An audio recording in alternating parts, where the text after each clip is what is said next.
Good morning.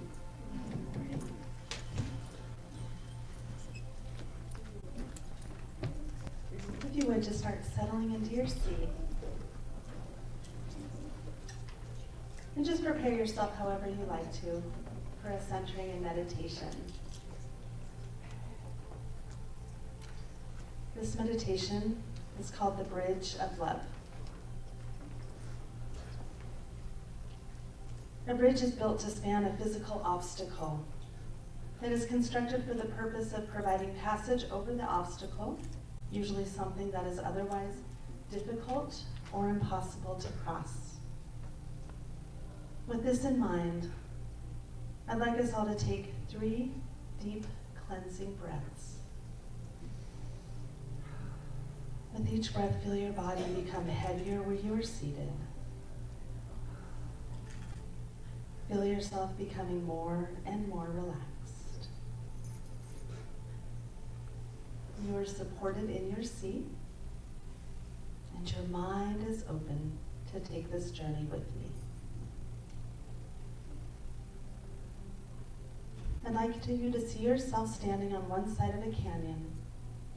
It is warm, and there is a hint of a breeze that you feel on your skin.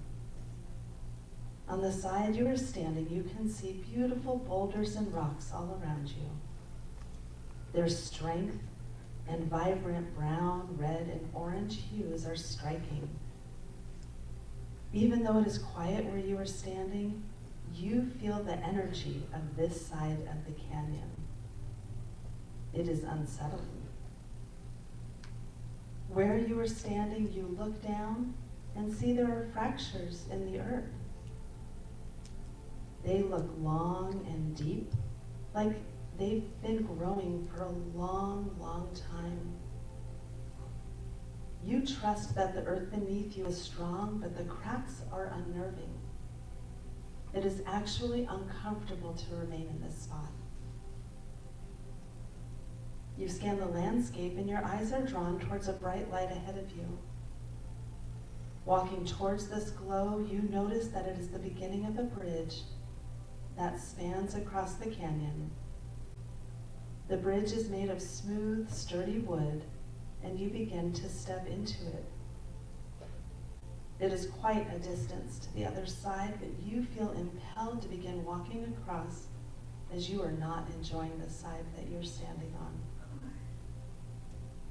With each step towards the other side, your eyes begin to focus on what is there. A lush meadow filled with wildflowers, surrounded by trees, and you hear a babbling brook in the distance.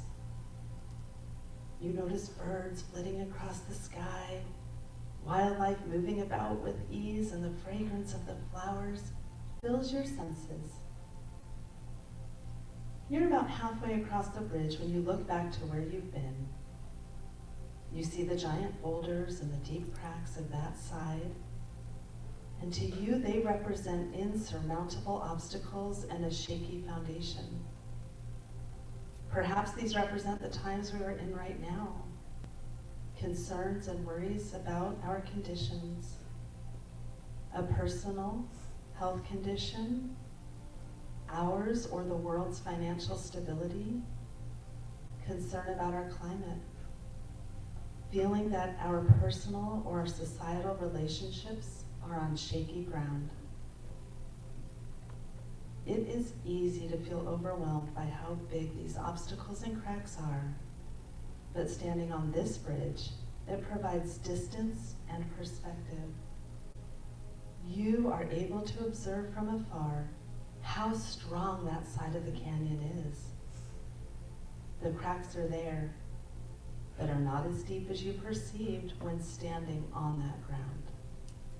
The boulders are big, but from a distance you can see hand and footholds that would make them easier to climb. Wishing that you could bridge the gap between the side you were standing on and the other side of this bridge, you close your eyes and turn your attention inward. You feel the beauty, peace, unity, and love that the other side fills you with. You allow these feelings to wash over and through you, until you feel a warmth and tingling sensation from the top of your head to the tips of your toes. There is a feeling of exhalation and hope that wells up inside of you and flows out from you. When you open your eyes and look from side to side, you notice the bridge has shrunk considerably. The gap in the canyon is almost touching. There is an iridescent glow on the bridge that has now become more like a path now. The first side you stood on is beginning to show signs of life, with grass beginning to grow around the shrinking cracks. And the boulders have little flowers and shrubs next to them. You realize that the beauty, peace, unity, and love that you called forth on the bridge is now filling every space in where you originally stood. The vision of the lush landscape over there that seemed so far away is now right here where you are standing. All that is possible invigorates and uplifts you. What once seemed so ominous, you now realize is exciting and invigorating. Standing on that bridge, remind us there is no gap in the mind of God. There is no physical distance between the life we are living and the life we envision. It is ours to stay steeped in love and focus on beauty, peace, and unity, no matter what is before us. God then fills the deep cracks and shows us the path over or around whatever obstacles are before us towards the lushest life we can imagine. Breathe this awareness in.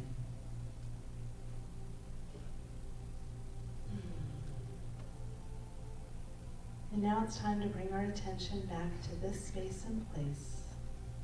And as we feel ourselves come back to where we are seated, keep this feeling of love and peace with you today and in the coming days, weeks, and months. Remembering this bridge of love can bridge any gap in our thinking. Welcome back. Namaste.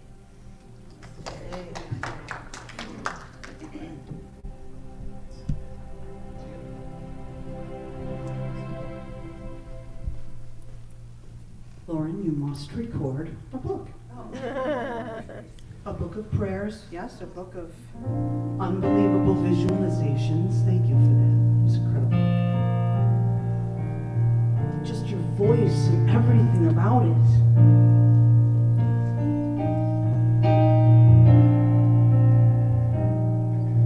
Do you know that this is all that you are?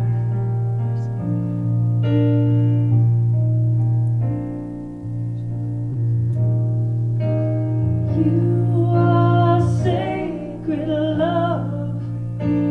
Sacred love is all that you are.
You are deepest joy, deepest joy is all that you are. Show the way. One more time. Show the way, God, show the way. I want to live in such a state of grace. Lead the way, God, lead the way. I want to live in such a holy place. Live in such a holy place.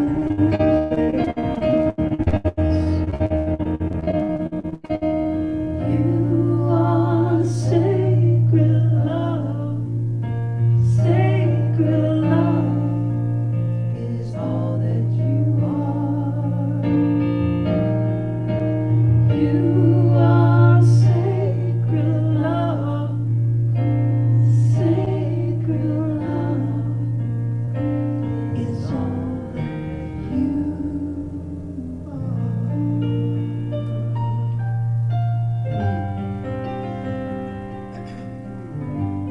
I never get sick of singing this song. You are the face of God. I hold you in my heart. You are a part of me. You are the face of God. You are the face of God. I hold you in my heart, and I will always. You are my family.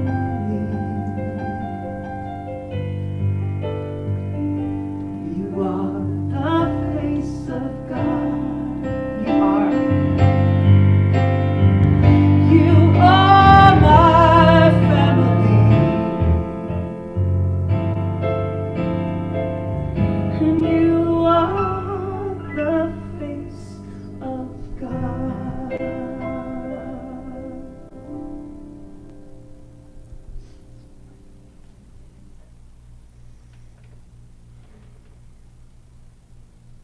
So if it's comfortable for you, let's just take a deep breath in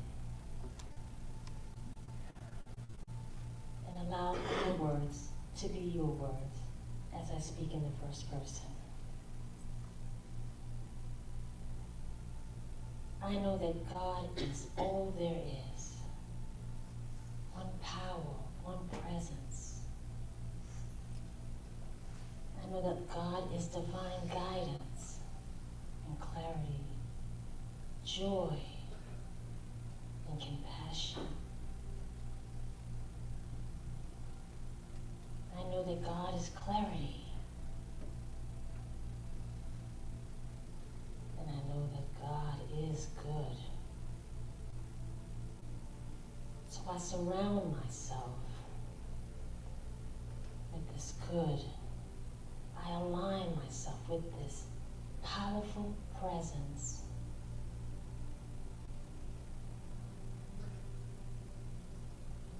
And just as this is true for me, I know this is true for each and every person in this room, for each and every person that can hear the sound of my voice. So today I look for the good, and I find good in every area of my life. I let Spirit lead the way, so I don't have to worry about any challenges or obstacles, because I know that everything is working in divine order and in divine timing. So I just step out in faith.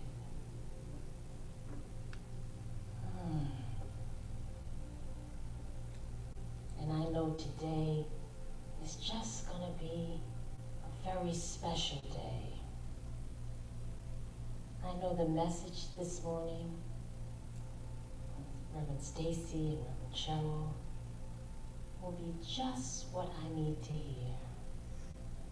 Just what I need to bring about a thought or an idea that makes me know that I can do it. That makes me come up with a better plan and move in that direction. So I'm just so grateful for Reverend Cheryl, Reverend Stacy, Reverend Wanda, that always give me that support that I need, that are always available to me. I'm so thankful for all the volunteers that just make this day just perfect.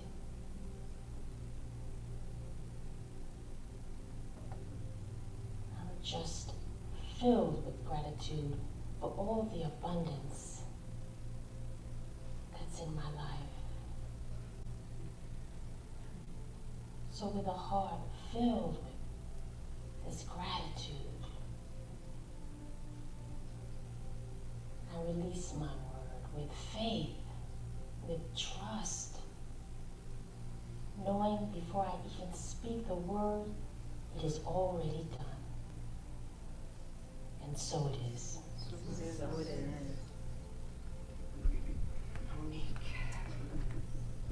I love the way you pray.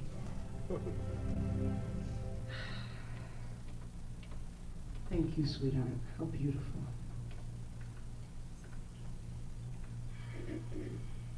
Well, everybody's got their best today. We all brought it. Did you guys bring it? Yeah, I know you did. I see it.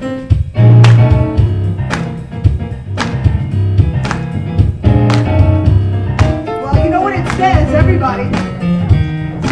Everybody, get up on your feet. See the light in everybody you meet.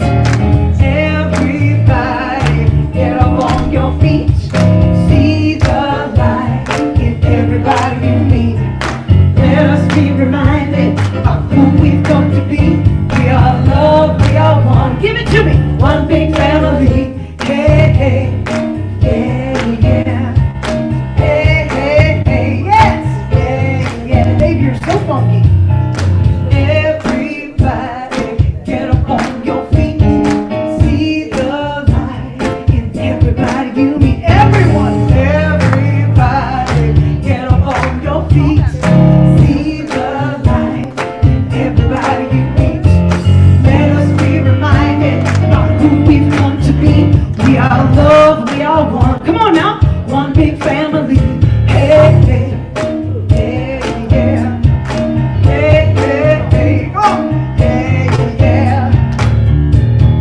Let us make a joyful sound. Here we stand on holy ground. Let us make a joyful sound. Here we stand on holy ground. Let us make a joyful sound. Hey, hey, hey, yes.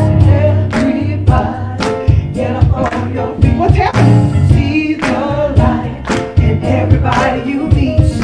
Everybody, get up on your feet. There you are. See the light in everybody you meet.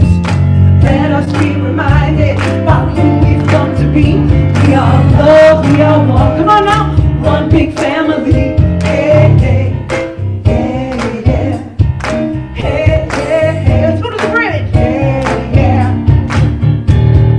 Let us make a joyful sound. Here we stand on holy ground. Let us make a joyful sound. Here we stand on holy ground. Let us make a joyful sound. Hey, hey, yes.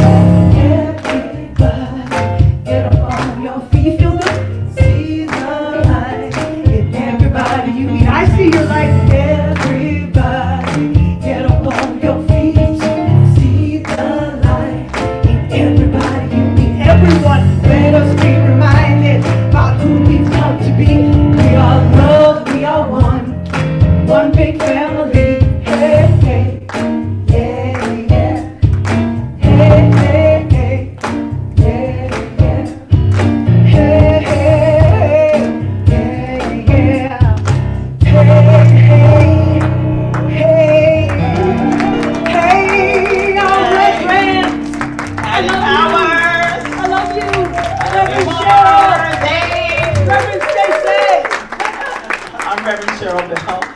Senior Minister, along with my sister, Reverend Stacy Hilton here. While you're standing, if it's comfortable for you, please say with us, God bless America and the rest of the world. And just turn to a neighbor, bow, no hugging without permission, just say welcome, thank you for being here. Yeah. Oh, I love it, yeah. Oh, look who's here. Our girl, woo!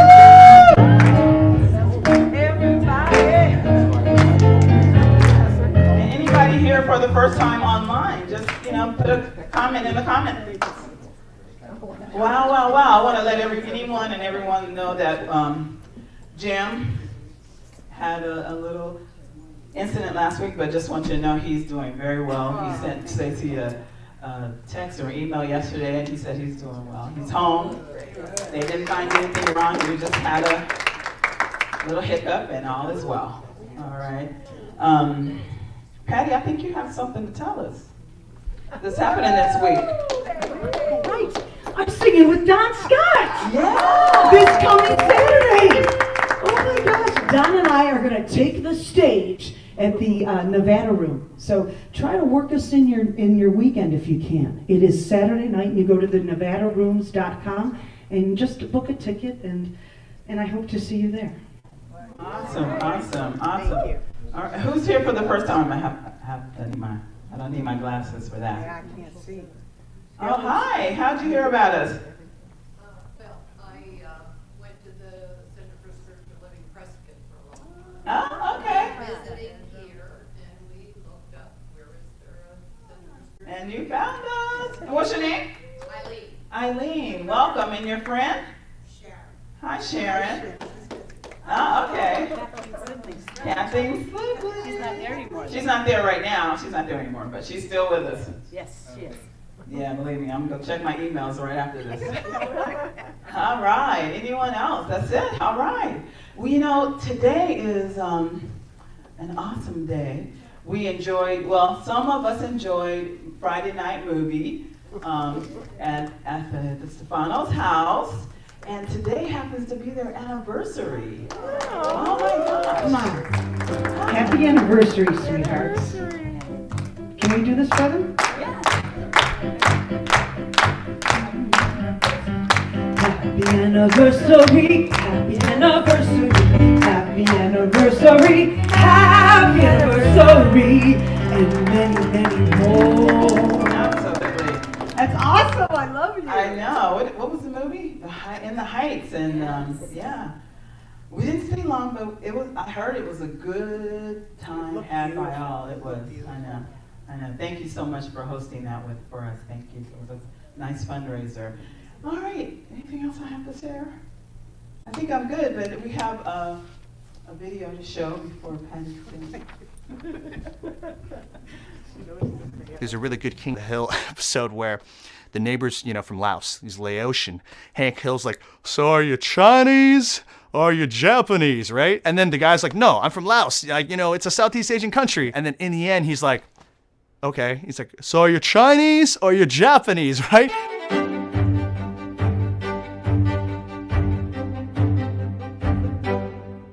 Every time I meet somebody new, the question always comes up, where are you from?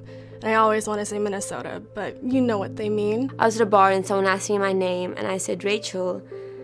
And then they said, okay, but what's your real name? Chinese are not the same as Japanese, are not the same as Koreans, are not the same as Filipinos or Thai or Indians. And not every single Asian person gets into college. Not every single Asian person goes to a great school. Not every single person has, a great job. I can still be Japanese American and know that part of myself and know that history. But it's also okay to still identify as a gangly little suburban kid. And I'm fine with that. I remember seeing Wayne's World growing up, and I was like, oh, Tia Carrere, she's Filipino, Hawaiian Filipino. And they're like, no, she's playing Cantonese. And I was like, oh, we don't even get to be ourselves. We don't even get to be who we are. We have to play at something else. Most times in high school or places like this, you don't really have an outlet where you can talk about these Asian American issues. Even in the workplace, you need Asian American mentors who experience the bamboo ceiling, something that happens in corporate America. So most times if you actually look at it, you'll see that a lot of Asian Americans, for instance, they're in middle management or they're in engineering, but you don't really see them in high CEO roles. And the reason being is oftentimes our culture, for instance, my mom always tells me, don't ask for a raise, keep your head down. When you do your work, your boss will basically, see that you're doing well and he'll give you a raise. But in America, it's not like that. America's the squeakiest wheel gets the oil, right? People sometimes say that, Nobuko, just forget about Japaneseness, just open up yourself more and be more expressive and be more upfront and straightforward. That goes back to the stereotype of no one talks about Asians because Asians don't speak up. My parents didn't want me to learn the language. They thought that if I were to learn Tagalog at home, that I would have an accent and I would have the struggles that they had because they were shamed for having thick accents when they first immigrated to the US. I think I struggle with it even now, that talking to my parents, I think they do regret those moments of wanting something different for me.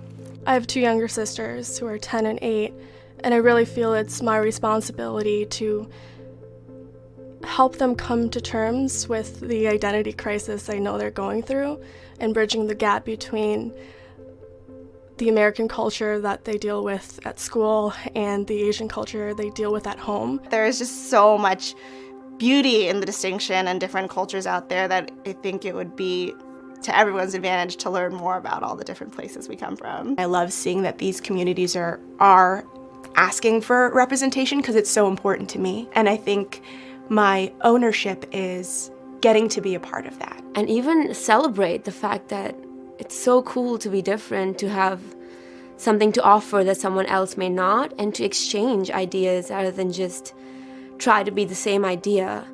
I think that concept is just, it frees you so much. There's so much freedom in that.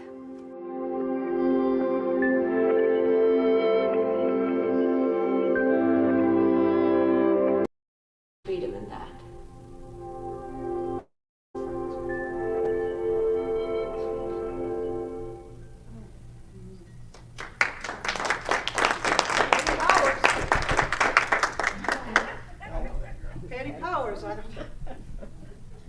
You know what all those beautiful people, what they had in common was this light that they had inside of them. Did you see that?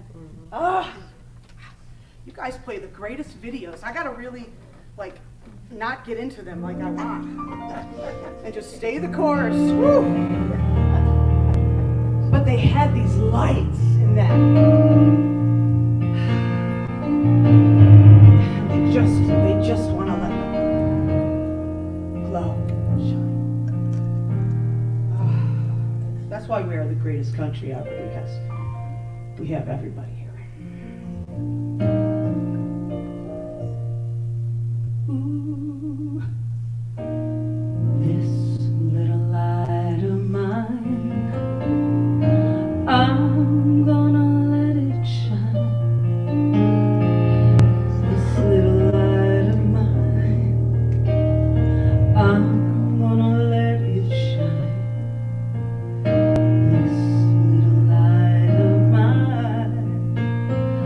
I'm gonna let it shine, let it shine, let it shine, let it shine.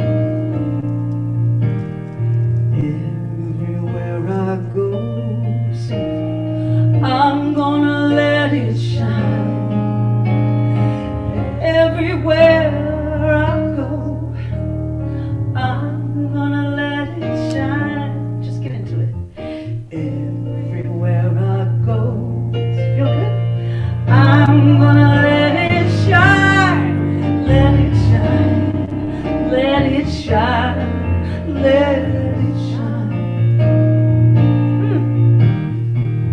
All in my room, all in my room, I'm gonna let it shine. That just means wherever I am, all in my room, I'm gonna let it shine. All in my room, I'm gonna let it shine, let it shine, let it shine, let it shine. One more time.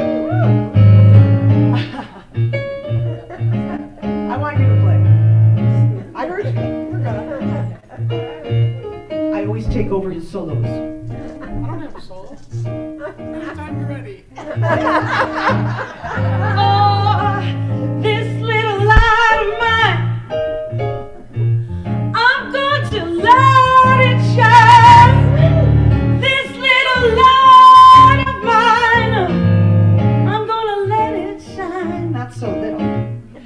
This little light of mine, I'm gonna let it shine. Let it shine. Let it shine. Let it shine. Yes. I'm gonna let it shine. Let it shine. Let it shine.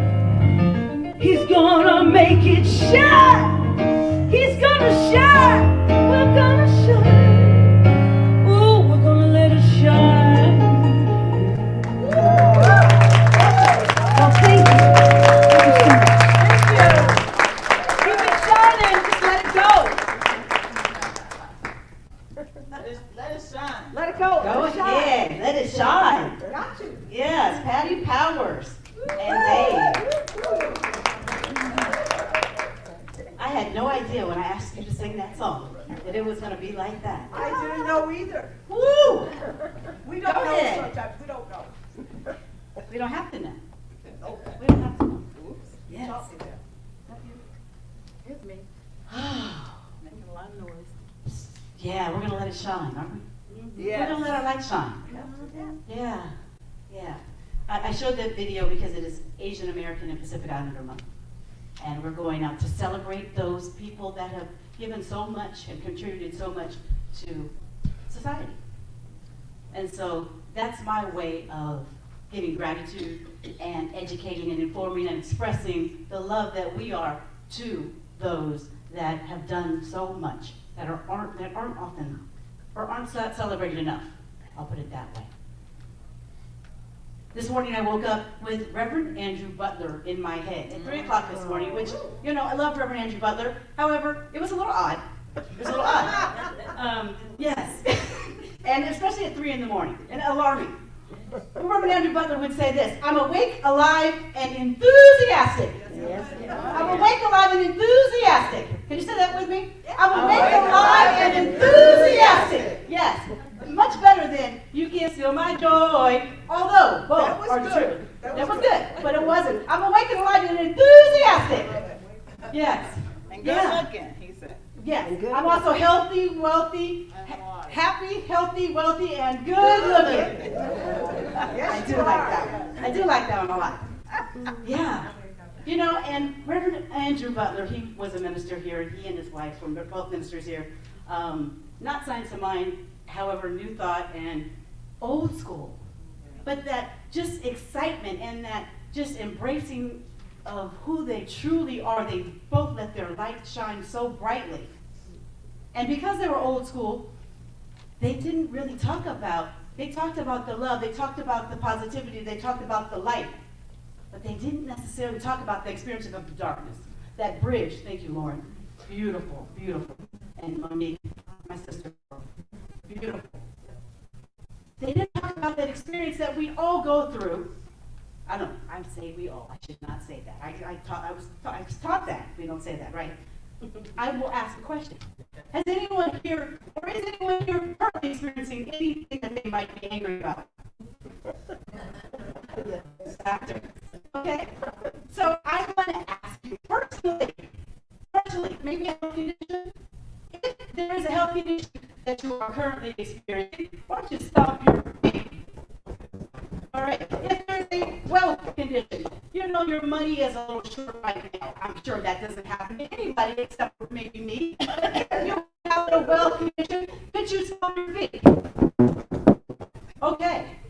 If perhaps you have a relationship issue, I don't know, mom and dad, husband, wife, brother, sister, sister, co-minister. I hear you stomping your feet. I didn't know this was a workout today. It's a workout. I didn't either. This was Reverend Andrew. This was Reverend Andrew. I apologize for the workout. If there is anything else personally that you are experiencing a little touch of, we won't call it anger because we don't like that word in religious science, doing your science of mind. We don't really go for that. So maybe you're feeling some kind of way about it. Some kind of way that isn't the most positive. Would you stomp your feet for me? Is there anybody not stomping their feet? Because perhaps they can do the talk this morning. Perhaps they can do the talk. Now, when we just talk on a personal level, right? Yeah. Now, we might go out into the world and we might experience some things at the grocery store that are a little alarming. Could we stomp our feet for that? Gas prices? Okay, we haven't even got to the big stuff yet. We haven't gotten to the racism, the sexism, the environmental destruction. Could we stomp our feet for those things, please? Now, Reverend Shaw and I drew the short straw this on the talk for the talk this week because Sorry. Because, you know, we as black women get people feel a certain kind of way about our tone and when we speak, and we get accused of, in the stereotypical way, of being angry black women. So that's why we didn't give it to Reverend One, and we didn't think that was right. But out of the three of us, one of us had to get it, or two of us. So we're going to talk a little bit about that. Actually, we're not going to talk about that at all. But I just had to bring it in because it's true. It's true. Not that we're angry black women, but we do get accused of that. You know, anger is a real emotion. And just like we use an authentic action in stomping our feet, how did we feel after we did that? We acknowledged it, right? We're able to move forward from it. Not to say that the stomping of the feet is enough, but anger plays a real important role in sparking that within to alert you that there's something wrong, there's something going on, you're off path. So it plays a real role. So for us to rush to the other side, it often doesn't work well. Oh. I guess that was an amen. We don't deny conditions or appearances in science of mind. We don't. It would be like us when Jim was sick. For those of you that were here last week, our congregant fell ill, and we didn't deny that he was ill. We did what needs to be done so that we could help him move to that next stage. That's the same thing we do with anger. We acknowledge the existence of that which we're feeling in our body. That feeling is important. Remember, prayer, we can't set up a prayer without feeling. I mean, you can say the words, and they're just words. But once you attach the feeling to it, that emotion to it, it takes on a whole different level. It's already done when you have the feeling portion of it. So that's what we're working towards. And I'm not saying anger, it doesn't feel good. And so you want to get rid of it. But you want to do it to get rid of it so it's gone for good. So you don't have to, that spiral, it comes back if you don't take care of it. You want to make the most of the anger. So sit with it. Just sit with it and allow it to be. Not consume you, but allow it to be. Because it's there for a reason. Spirit, God, that infinite intelligent essence made each one of us, and each one of us has an emotion. Don't you think we have it for a reason? Yeah. So let's not rush to the other side of the bridge necessarily.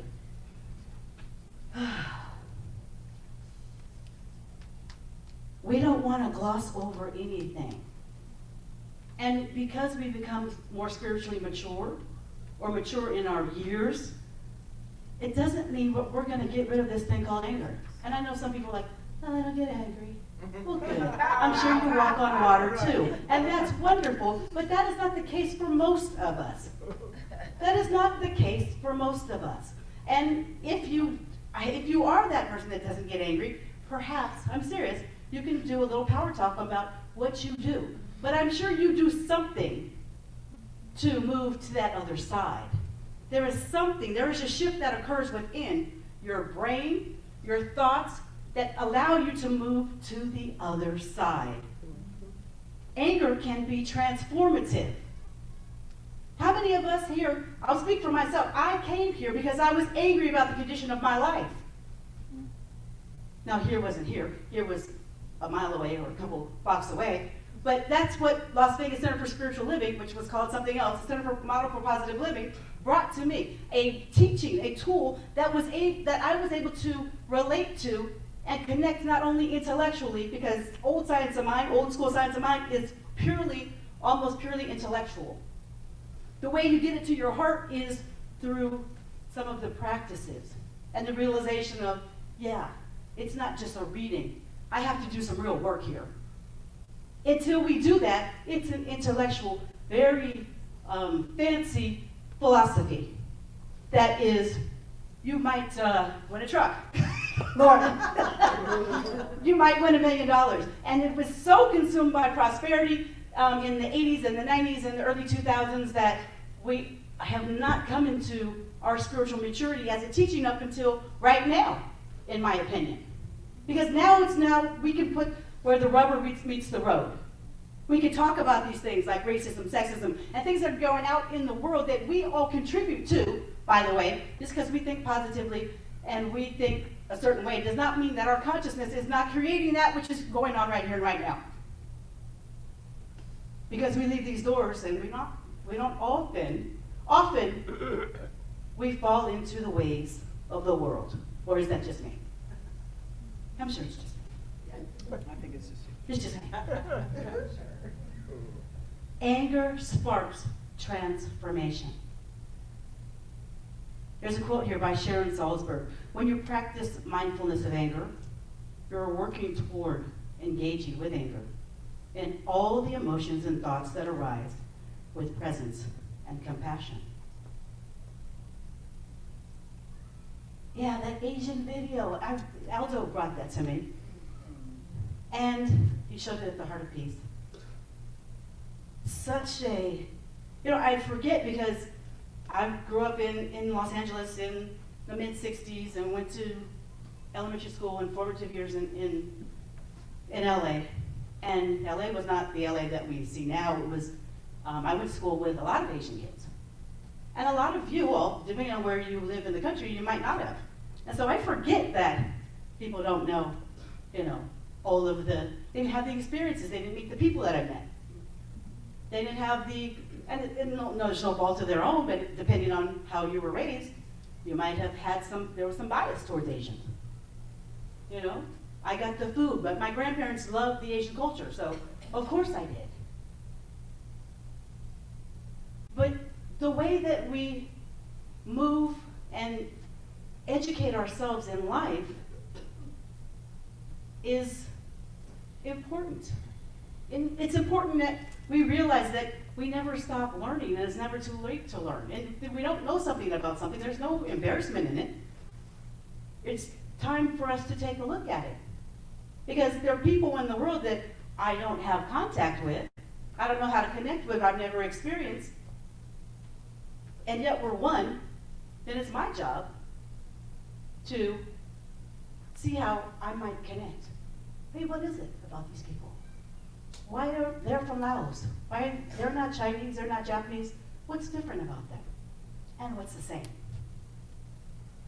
There's the beauty in it. There's a beauty in that ability to realize that there is a oneness and yet there is a beauty in the difference. A rose isn't a tulip and a tulip isn't a rose. And yet they are both beautiful and we both should look at the beauty of it. And we can allow that, the fragrance that the flowers give us, we can just live from that and embrace that. And too often, we don't know, we don't care, and so we're just moving on. They don't look like me. And that's with anybody, whether it's, whatever kind of culture we're talking about. And so the simplest way that I can think of, after doing my prayer work, was, hey, we can go to lunch and introduce something different to people. Or introduce something that I actually love, which is always a good day for me. But it's simple stuff. You might not want to sit down and watch a documentary on Netflix. But how about sitting and going to lunch or dinner with someone? How about sitting and talking with somebody that has a different experience and a different culture? So that's the impetus of the lunch. We've got big issues. And we know what the truth is. That's the good news. We know the truth. And it seems like, how did that say, the day is always darkest before the dawn? I'm a believer in the dawn. It seems pretty dark, some of the things that we're witnessing, things that we probably didn't expect to witness, and yet we're contributing to them. Dr. Holmes says, gratitude is one of the chief graces of human existence and is crowned in heaven with a consciousness of unity.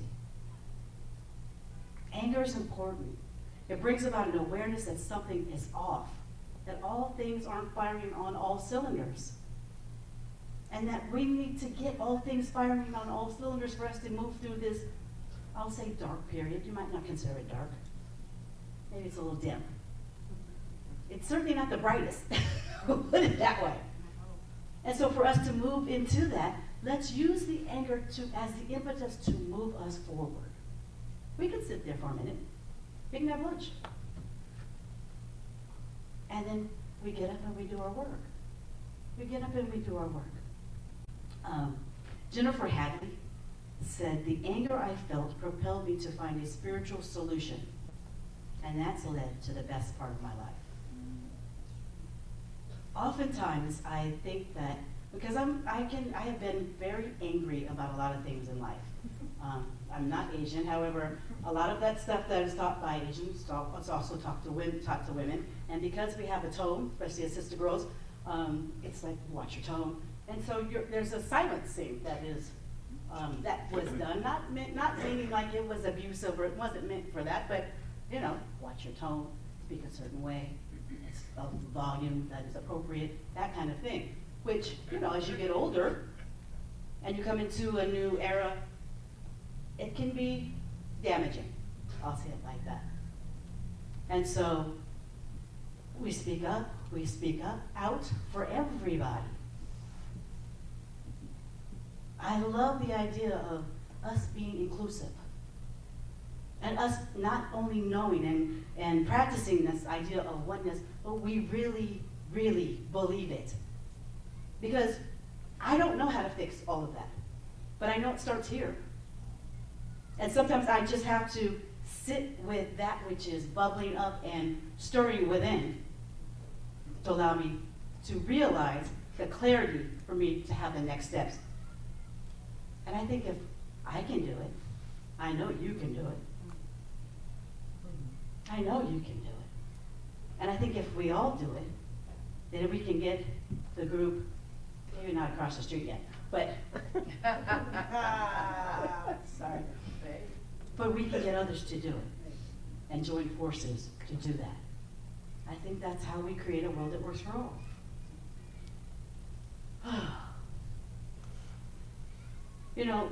One of the other things that is very concerning to me, and Reverend Cheryl and I talk about it all the time, and we talk about it to you, is this idea of how children are learning things. I mean, it seems to me if I were watching adults, that we are, I would be a little horrified. I watched some of the things that we're doing, experiencing, saying, the hatred that is voiced and not voiced and felt. It's alarming. It's very alarming. Some of us maybe don't realize it, and some of us really are very aware of it energetically and just have heard it physically, are listening to that which is spoken and not spoken, because we have to. But children, they don't deserve to grow up in that way. We know better now. Maybe we didn't know better 50 years ago. I think we did. Maybe we didn't know better 100 years ago. I think we did. But now is the time where it's all coming to light, and there's so much information that kids can look up all kinds of things. And there is, I won't go there. We've got to let them, they're going to find the information anyway. But we can do a course correction now, can't we? We can do a course correction and say, yeah, I used to think that way and it was wrong. There was an error in my judgment, there was an error in my ways, and now this is what I know to be the truth. kids are feeling isolated, they're feeling separated, they're feeling just a certain way about all of it. Because we were all stomping our feet.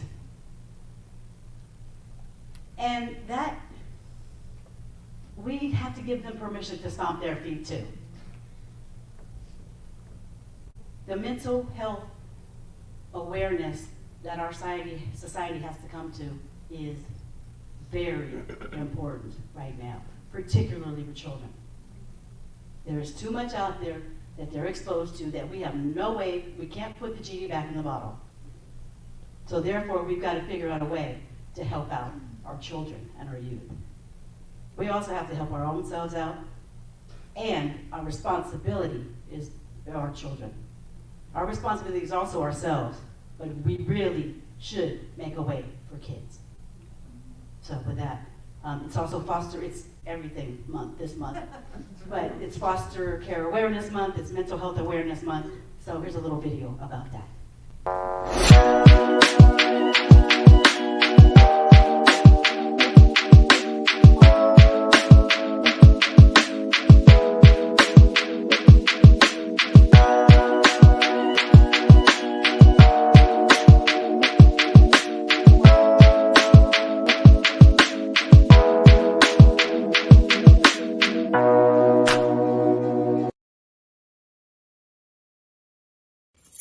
Hi, my name is Melinda Rhodes, and I am an LCSW, licensed clinical social worker at SAFI of Nevada.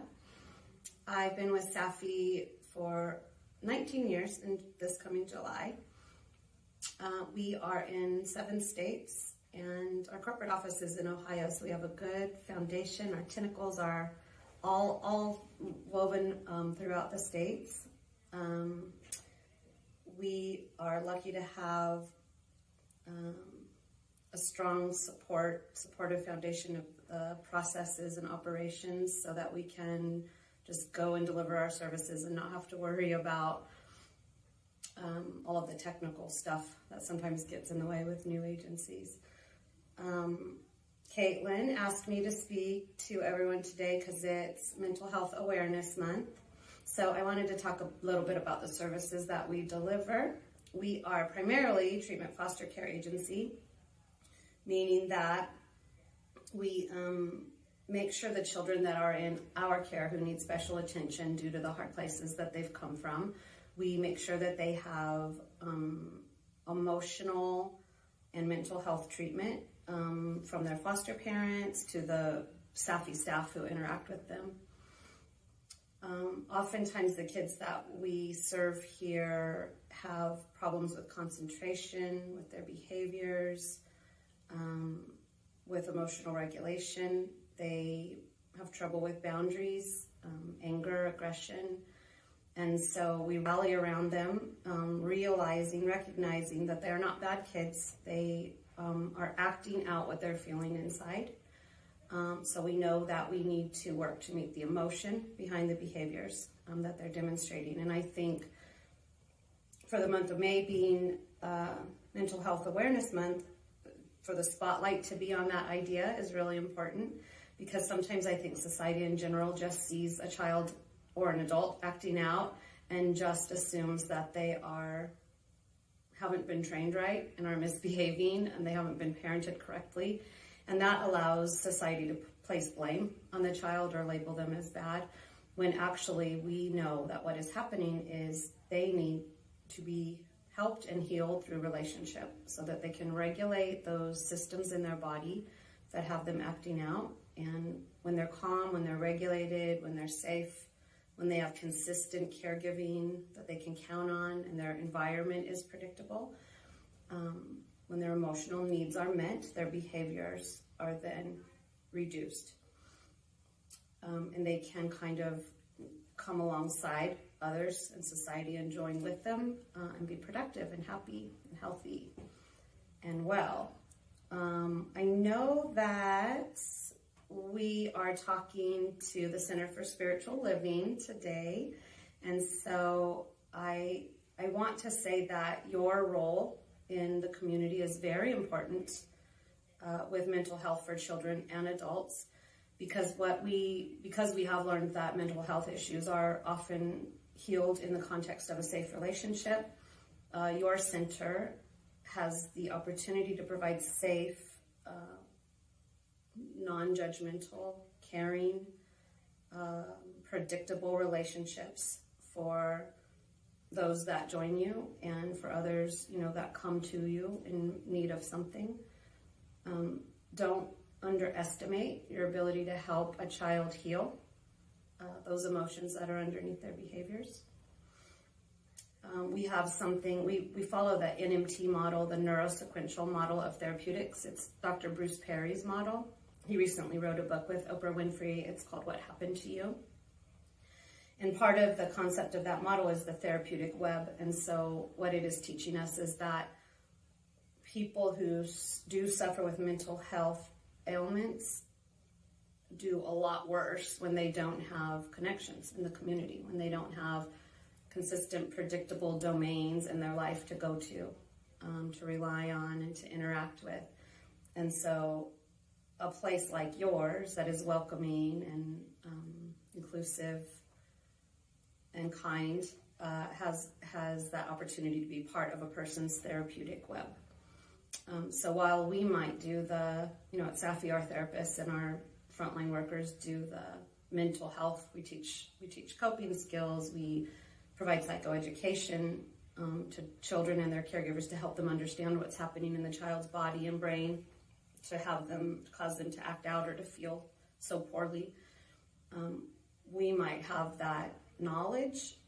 It is the relationships within our communities that really make the big difference. And so we kind of help people identify those relationships and build on them. I think the thing that our country has been through over the last couple of years, COVID, the isolation of that probably contributed a great deal to mental health, to anxiety, depression, because people were alone. When you're isolated and you're alone, we don't have each other to connect to and rely on. That just complicates things that might already be there.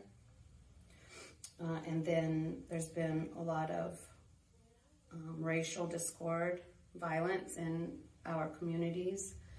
And, that adds to mental health problems, just seeing the world, seeing the negative things that are in the world and even having it knocking at our door at some points in our local community is scary. So fear coupled with then the isolation of COVID has left people very fragile and vulnerable. And so I think this May for mental health awareness, it is crucial to think about what another person is going through. If they're acting out, if someone is losing their temper or not able to come out of their home, or you're just noticing something is off, before becoming upset with them or angry or reacting with anger, maybe if we could all just take a minute to wonder what they've been through, what has happened to them, to create that response in them. And when we can regulate ourselves and respond in a loving way or a supportive way, in a more gentle way, I think that foundation, although it's not professional mental health, that foundation of care and kindness in our community goes a long way and really does help others heal those wounds that are underneath all of what's going on for them. I feel really privileged and honored that we were asked to speak on mental health to your congregation today. Thank you very much. I feel like we already have a partnership just being across the parking lot from one another. It's kind of strange, but I look over there and feel comforted. Just judgment, and as a CASA, court-appointed special advocate for Clark County, during my training, we did an exercise called the feelings thermometer, and it was used to, make us aware of the topics or situations that push our buttons. Even though I've done that kind of work before, but it was interesting to see the other 20 people in the room and how they experienced it. And You know, we had posts every week, and you know, everybody's like, oh, I agree with you, I agree with you. And I'm like, oh, let's do the the quantum living process with me then. But, you know, just how do you react when your buttons are pushed, you know? With that awareness, you know, we may be able to anticipate the situations that are going to raise our emotional thermometer. So, you know, and come up with a game plan to cope with it. Because with children and trauma, you know, when that feeling thermometer goes way up, it means that they are feeling stressed and anxious and just feel the need to escape. Now, you may also find that it's very uncomfortable and just simply space out. I mean, not just for kids, but I've watched adults do it. Walk in when Stacey and I are having a conversation that's a little higher pitch than normal, but then we're laughing later, and they're like, they're just standing there like, uh-oh. You know, uh-oh, they're gonna kill each other. I'm like, no, that's how we talk, you know? You know, and a child or a traumatized kiddo, you know, it may look like just boredom, or they just don't care, or they withdraw. That's how. It doesn't mean that they don't care. It doesn't mean that it could mean that it's hard though to not, the easy part is to allow them to isolate, because then you don't have to deal with it, because I watched that too. And the thing is to not allow that isolation to take place. And it is challenging. My niece lived with me for 4 years, so. You know, Reverend Stacey and I mentioned quantum living, are quantum living coaches. And this is a process that was created by Gary Simmons and his wife, Dr. Gary Simmons, and his wife, Dr. Jane Simmons, and Dr. Rima Benario, who you will meet next week. Brilliant people. My goodness, I could just listen to them talk. Maybe not Dr. Gary, because I'm scared of him a little bit. But, you know, but in this workshop, we have this process where we deal with feelings. We deal with thoughts and faux feelings. Now, knowing the difference between them is important.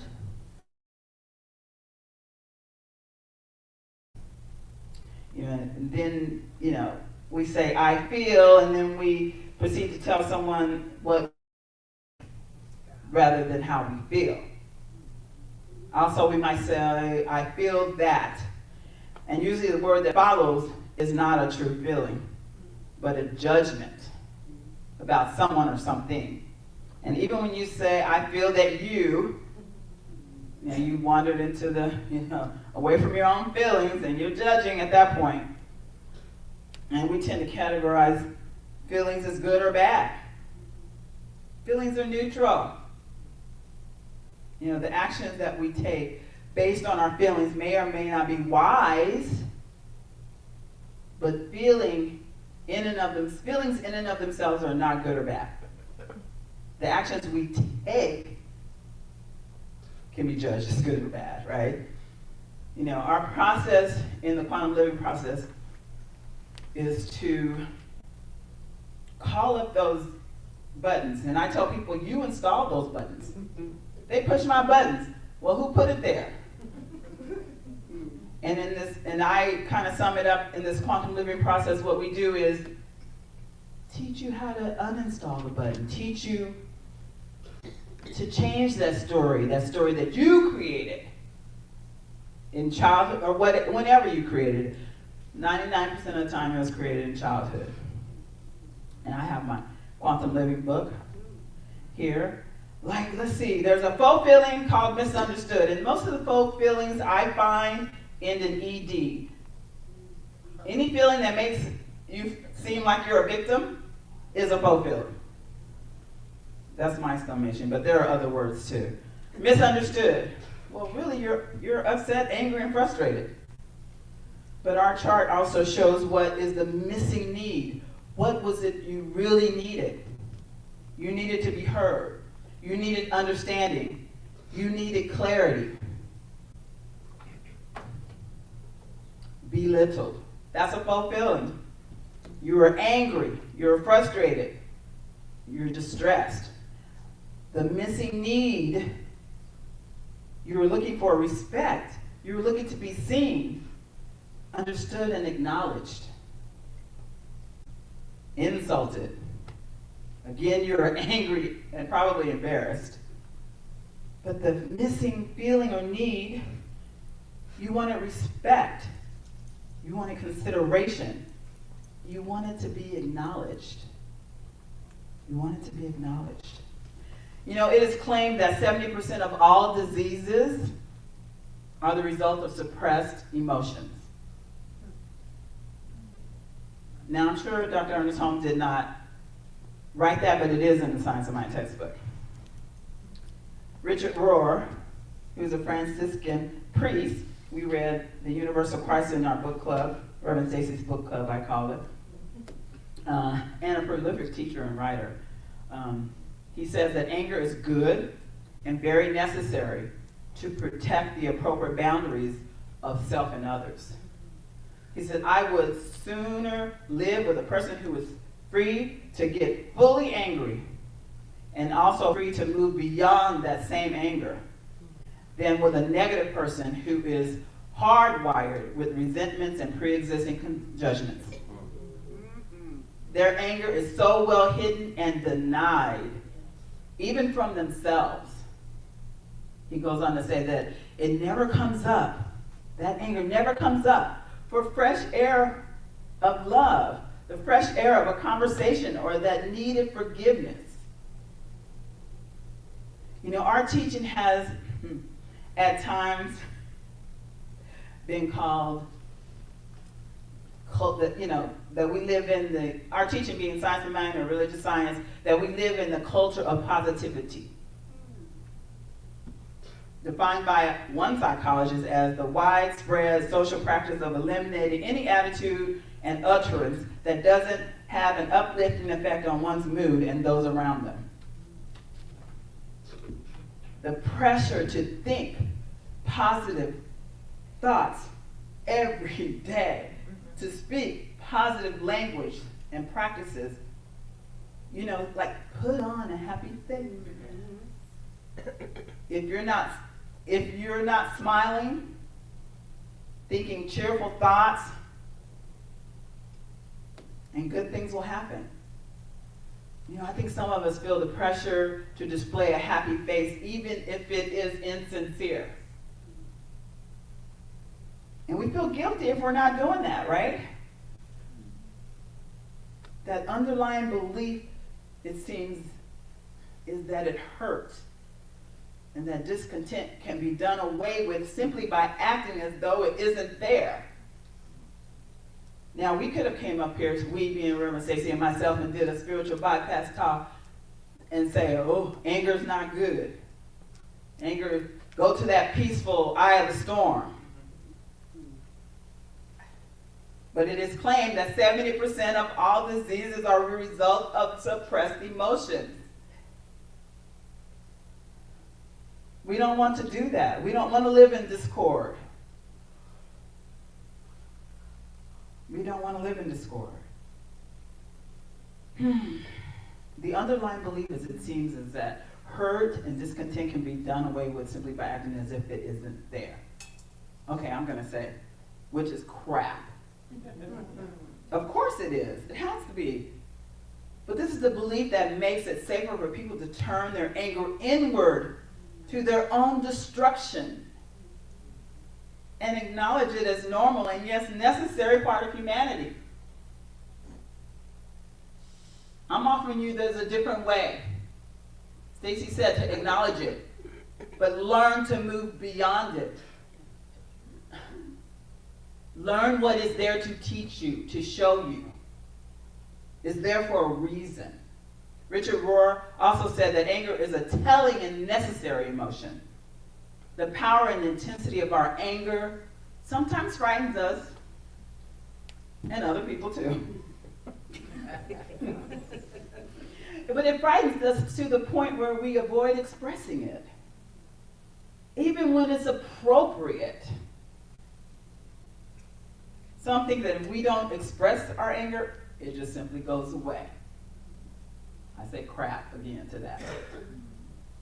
Some of us use our habits of anger and its manifestation. We're trapped in it.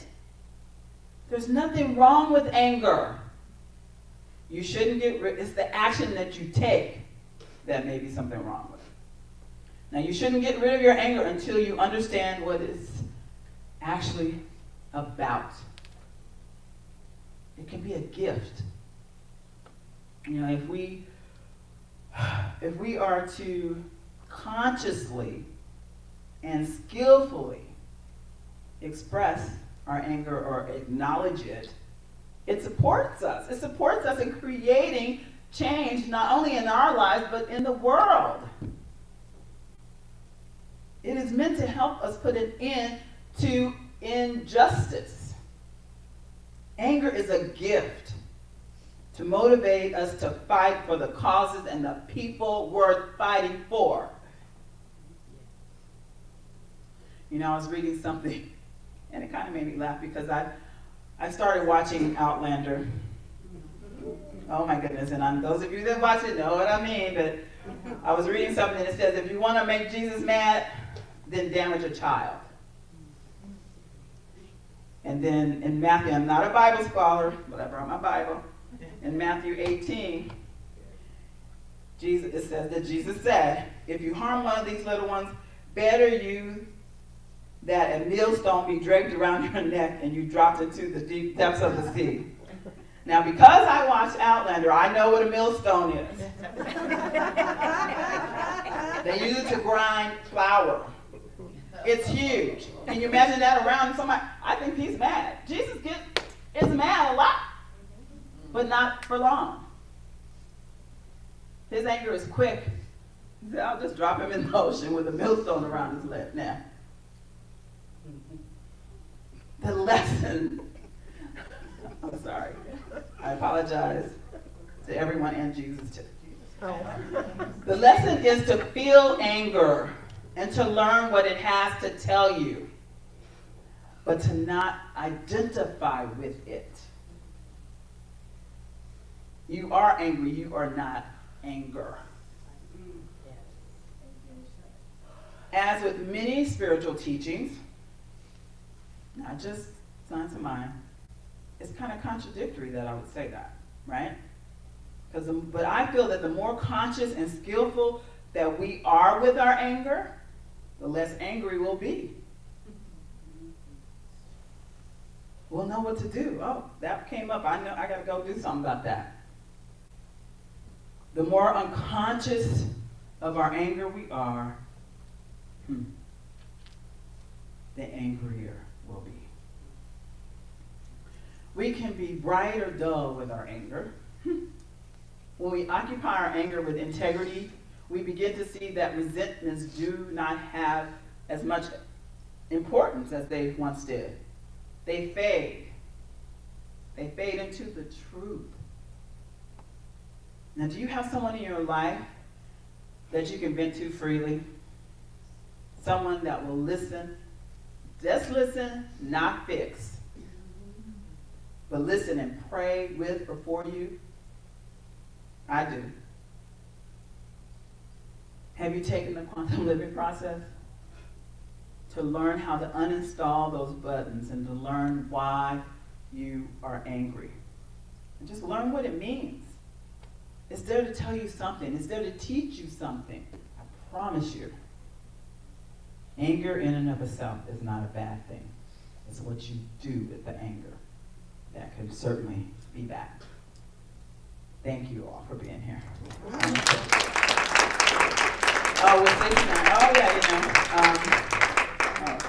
Stacey and I wanted to read something to you put out by Centers for Spiritual Living. Did you have it? Okay. It was a statement put out by Centers for Spiritual Living. The subject of CSL stands with the people of Buffalo, New York. The people of the Center for Spiritual Living stand with the people of Buffalo, New York, at a grocery store in a predominantly black neighborhood. An 18-year-old white gunman shot 13 people on Sunday, killing 10 and wounding 3. We stand with those who are suffering loss today. We feel targeted and unsafe. We stand with those who are grieving this loss of life, and our hearts are with the families and the loved ones of those victims, not only of this tragedy, but from wherever gun violence results in death. We are deeply saddened by this violent act and by the racial hate that motivates and perpetuates crimes against people of color. Racially motivated hate crimes or acts of violent extremism harm us all. The false narrative that creates fear of a certain group of people and dehumanizes them has led to violence. This stands in direct contradiction to the principles of Centers for Spiritual Living. At CSL, we believe that in our spiritual oneness, there's a unique value that comes from diversity. We treasure this diversity and the benefits all of us receive from it. We acknowledge the pain and vulnerability that occurs when places of communal gathering, such as shopping centers, schools, and places of worship, are targeted with intent to do harm. We believe that at times like these, CSL's World Ministry of Prayer may be a resource for people of all or no faith traditions. World Ministry of Prayer offers trained prayer professionals who are available to listen empathetically and create a personal affirmative prayer for anyone who calls them. We of course have our own Ministry of Prayer team as well, and so if you would like a prayer, please make sure that you see one of our practitioners. We love you, we support you. Get angry when you need to get angry and allow that anger to move you to the love and the truth of who you are. And so it is.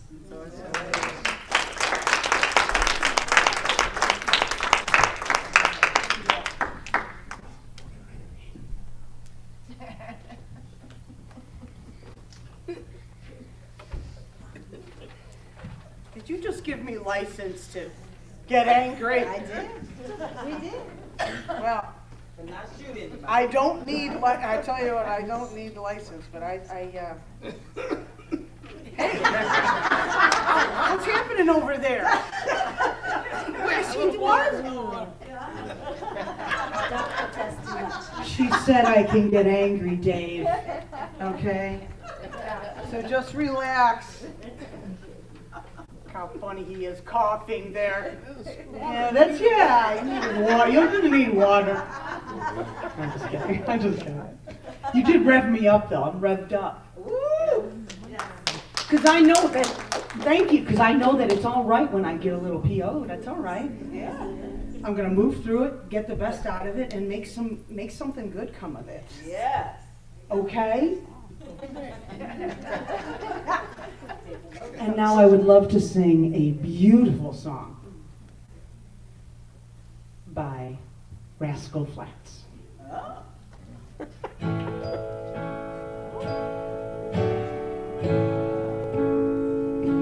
It's like a storm that cuts a path, that breaks your will.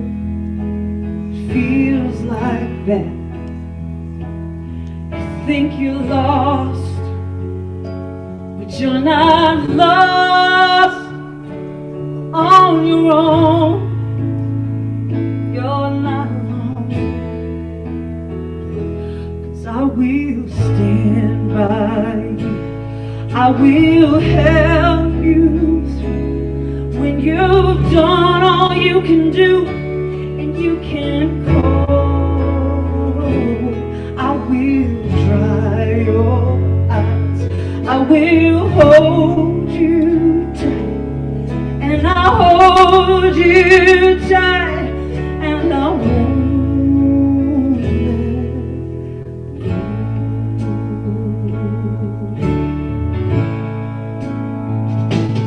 It hurts my heart cry. I know it's dark, this part of life.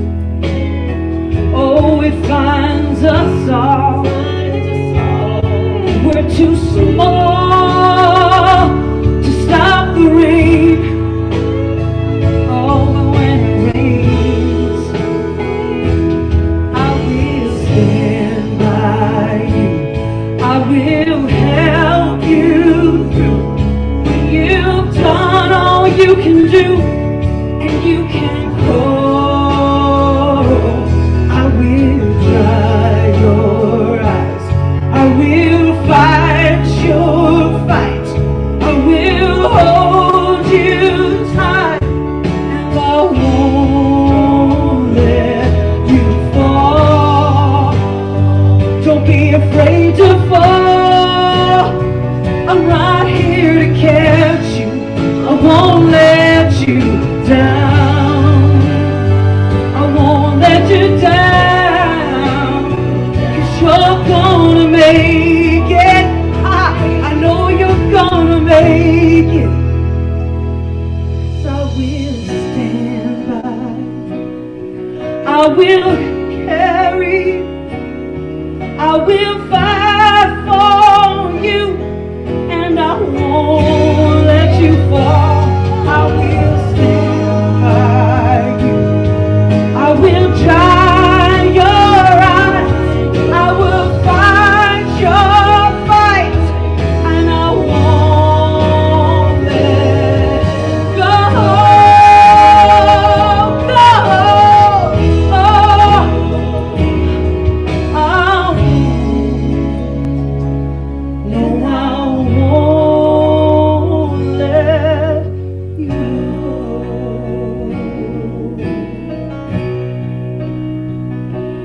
No, I won't let you go.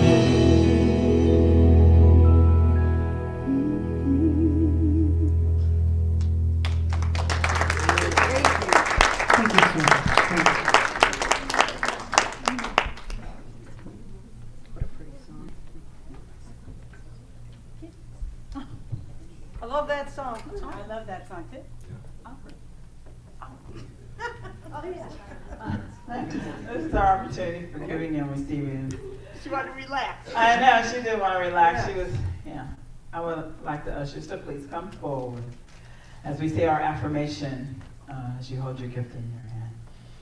From the love of your spirit within me, I bless this gift. I send it forth to heal and bless and prosper. It is evidence of my faith and belief. It does good work in the world and returns to me multiplied abundantly. And what I know about this gift that each of you are to this center and to me, I just simply say thank you. Thank you for your love and support. Thank you for all that you do in the world through Las Vegas Center for Spiritual Living. I'm just so grateful, and so it is. Yeah, so it is.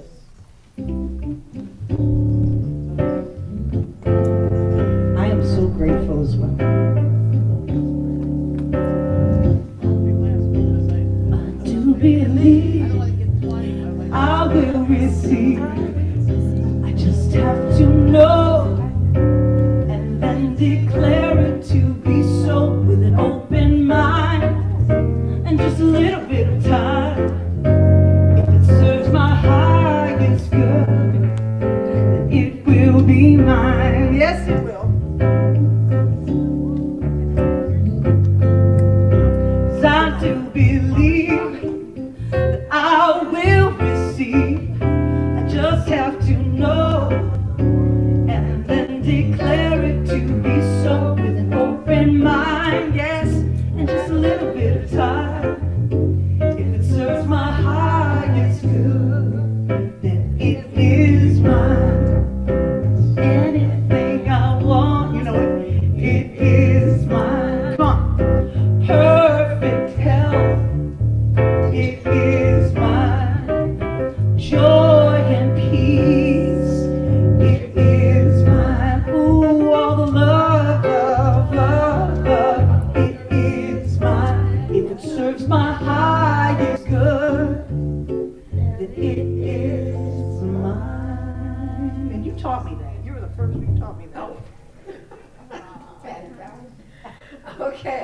the announcements today are the Healing Words Book Club meeting has been moved to June 22nd. So that means that y'all can still have plenty of time to read the book and join with the discussion and the healing social issues that go along with that.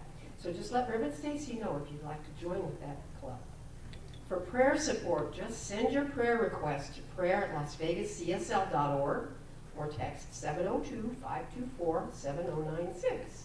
And as Reverend Stacy said, the luncheon today is at noon at Nataya's Secret Kitchen, and I think it's for everybody that's made reservations, really. I don't know if they have extra, but well, at noon, so that's in half an hour. Don't rush there. Take your time,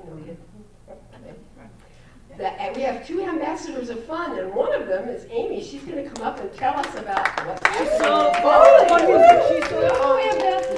She's so fun. Hi. So kind of our first Ambassador of Fun event that we've planned is a bowling night at the Sun Coast. It's going to be June 15th. It's also going to be a fundraiser for us. So tickets are $25. That includes 2 hours of free bowling, your shoe rental, and your ball, as well as we're going to have some food there as well, and your ticket price will include that. If you want to join us, but you don't want to bowl or unable to bowl, we have a ticket for you as well. It's $15 for food and just to come and hang out with us, and we'll have raffle prizes and things like that. Additionally, if you're unable to join us but you still want to support, myself, Yvonne, and the Revs are taking sponsorships, per pin sponsorships for our first game, that you can sponsor us and see who wins the first game. Okay, looks like she's gonna So if you have questions, you can ask myself or Yvonne, but we're really excited for it, and we're excited to plan fun events for the center. Thank you. That's going to be fun. That's on a Wednesday afternoon from 4:30 to 6:30, by the way. Yep. So this is a great way to get your anger out. Throw that ball, a real heavy ball and wang it out there. Wang it. All right. I feel it. I do too. I feel it. Closet bowler. Yeah. Okay.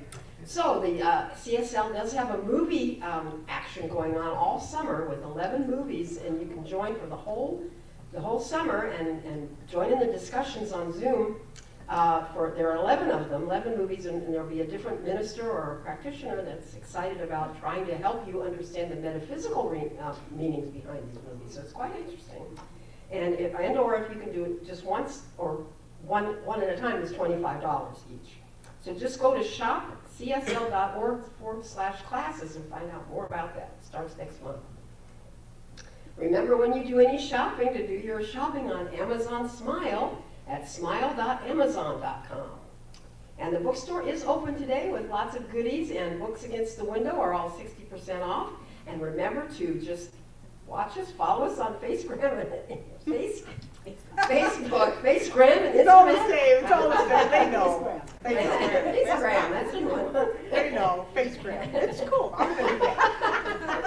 I like it. Facegram. There are obviously lots of social media. I love it. And of course YouTube. We're subscribed to YouTube. And have a fabulous week, everybody. Thanks, Kitty. You too.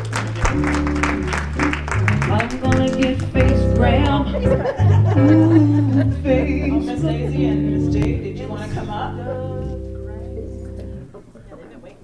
Love, love, love, love. Yes, you are love. Hey, you just made all the Oh, it's made look like how nice. So what'd you do today? Well, lots of stuff. Good stuff though, right? Yes. Yes, awesome. Thank you for being here. I think she's older than all of us. I think so too. I would like to ask our ministry of prayer team to please come up. These are the folks, that hold the center up, and they're certainly able to hold you up as well in prayer and in love. This is just a fraction of them, and it's all good. Any visiting ministers or practitioners are also invited to come forward. I would like to ask our Reverend Stacy to do a closing prayer. I can do that. I actually have a prayer that was written by Louise Hay, and I found it this morning, and I thought it was beautiful. So if you are comfortable closing or lowering your eyes, please do so. And just enjoy the feeling tone of this prayer. It's called Loving Treatment. Deep at the center of my being, there's an infinite well of love. I now allow this love to flow to the surface. It fills my heart, my body, my mind, my consciousness, my very being, and radiates out from me in all directions and returns to me multiplied. The more love I use and give, the more I have to give. The supply is endless. The use of love makes me feel good. It is an expression of my inner joy. I love myself. Therefore, I take loving care of my body. I lovingly feed it, nourishing foods and beverages. I lovingly groom it and dress it. And my body lovingly responds to me with vibrant health and energy. I love myself. Therefore, I provide for myself a comfortable home, one that fills all my needs and is a pleasure to be in. Yes. I fill the rooms with a vibration of love so that all who enter, myself included, will feel this love and be nourished by it. I love myself. Therefore, I work at a job that I truly enjoy doing, one that uses my creative talents and abilities, working with and for people that I love and that love me, and earning a good income. I love myself. Therefore, I behave and think in a loving way to all people, for I know that that which I give out returns to me multiplied. I only attract loving people in my world, for they are a mirror of what I am. I love myself, therefore, I forgive and totally release the past and all past experiences. I am free. I love myself, therefore, I live totally in the now, experiencing each moment as good and knowing that my future is bright and joyous and secure, for I am a beloved child of the universe, and the universe lovingly takes care of me now and forevermore. And together, let's say, And so it is. All right, that's beautiful. Let's sing our peace song.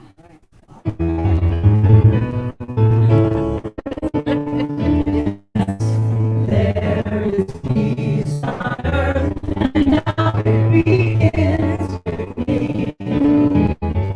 Yes, there is peace on earth, a peace that was meant to be. With God as our power, love was all for me. Now we walk with each other in perfect harmony. Yes, peace begins with me. Let this be the moment now. With every breath I take, let this be my joyous vow. To take each moment and live each moment with peace eternally. Yes, there is peace on earth, and now it begins with me. Repeat after me. Something wonderful is happening to me right now. Something wonderful is happening to me right now. I know this in my mind. I do know this in my mind. I feel it in my body. I feel it in my body. And so it is. And so it is. Have a great week, everyone.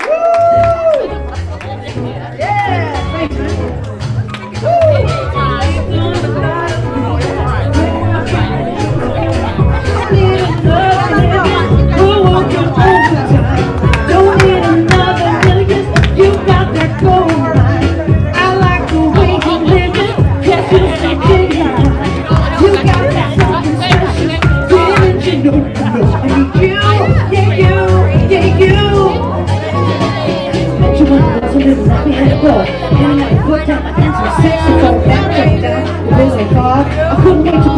my own horn. It ain't wrong for you to play along, playing this song till you die. Come on. In this world with a lot of problems, all we need is a little love.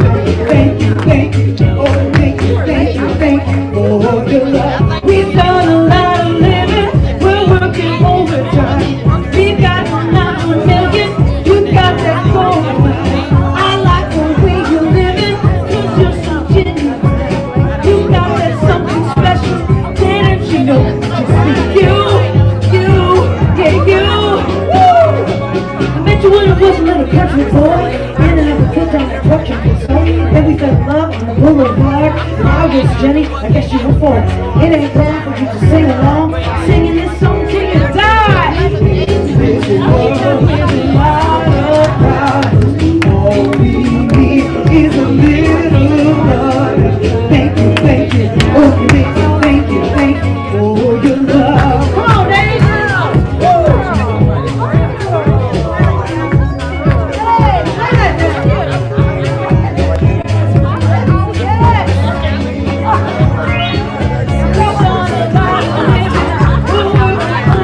Hello, stranger. How are you? Good? You sure? Okay. You got that something special, didn't you know? I just need you, yeah you, oh you, woo, I just need you.